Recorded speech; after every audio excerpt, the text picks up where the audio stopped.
Bruno Marchal, la motivation du matin. Ouais. Alors c'est des vidéos que je fais le matin pour vous donner la patate et aussi pour expliquer les situations de vie où vous pouvez vous sentir embêté. Voilà. Alors aujourd'hui je vais vous parler de deux voies qui peuvent entraîner le fait de ne pas vous sentir bien ce matin. On va partir de quelque chose qui vous est peut-être arrivé il y a quelques mois, quelques années, qu'on peut appeler un traumatisme, un attentat, un licenciement, une perte d'enfant, une fausse couche, un IVG, etc. Que je retrouve chez mes clients. Tiens, hop, blague du matin, la mûre de Montpellier, très mûre. On a parlé dans le live d'il y a 2 jours. À votre santé. Je vous parle de trauma et je mange une mûre. Bruno, on se calme. Donc un trauma va pas vous perturber tout de suite. On vous dit non, ça va, j'ai pas eu d'accident, la perte de l'enfant, la l'IVG ou la fausse couche, je l'ai accepté, le licenciement je l'ai accepté, sauf que pas trop. Et des mois après, vous avez des douleurs qui ressortent. Alors des douleurs physiques, si c'est peut-être quelque chose lié au physique, un accident, un attentat, une fausse couche, quelque chose comme ça. Et donc il y a un espace-temps, le trauma se transforme en douleur. Et c'est ce que je retrouve souvent dans des crises existentielles, c'est que je demande souvent ça en coaching, est-ce qu'il n'y a pas eu un événement qui aurait pu perturber votre conjoint, un licenciement, une maladie chez un proche, chez un membre de la famille, chez des amis, etc.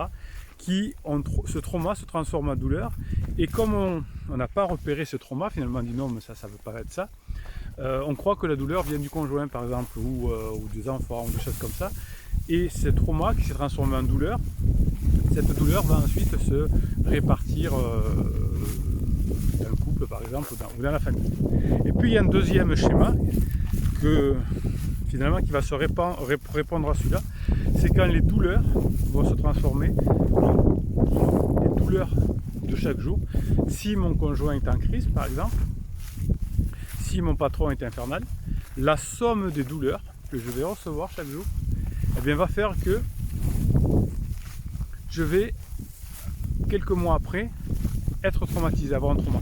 C'est pour ça que si vous êtes en crise, vous, attention de ne pas trop faire de douleur à votre ami, à votre patron, ou à votre époux, ou à votre épouse, à votre conjoint, parce qu'ensuite vous allez transformer cette multiplication de douleurs en trauma, et lorsque votre crise sera terminée, et que vous voudrez revenir près de votre époux, votre épouse, eh bien celui-ci, étant traumatisé, risque de ne plus vouloir de vous. Là, je le vois très souvent aussi. Donc faites attention si vous êtes en crise de ne pas trop en faire, puisque la douleur se transforme en trauma.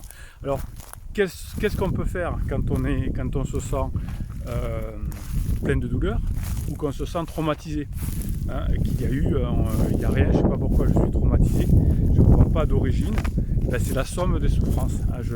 Quand je pose cette question en coaching, qu'est-ce qui s'est passé? On me dit non, il n'y a rien, c'est le cours de la vie, il n'y a rien de passé de spécial. Je pose des questions, il n'y a rien, et donc là je m'aperçois que la personne est traumatisée là parce que c'est des douleurs successives. Ok?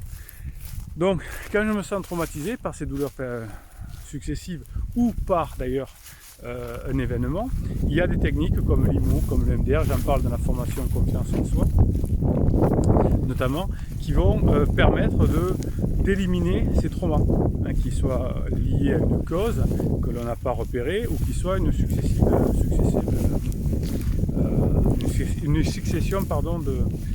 de douleurs.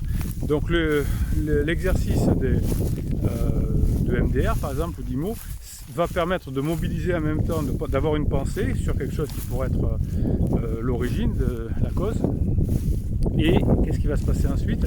Je vais mobiliser toutes les parties de mon cerveau, notamment par des mouvements oculaires à droite à gauche, ou des tapotements, ou des sons, et ça va me permettre finalement d'archiver ces données-là. Donc vous avez la neurohypnose, les fichiers que je vous fais sur mesure, sur des traumatismes par exemple, de douleurs, qui vont faire que grâce au subliminal, vous allez directement taper dans votre inconscient. Et quand on aligne le conscient et l'inconscient, eh bien on est beaucoup mieux. Tiens, allez, je vous fais toujours pareil, hop, petite vue. Je vous la fais comme ça aujourd'hui, tiens.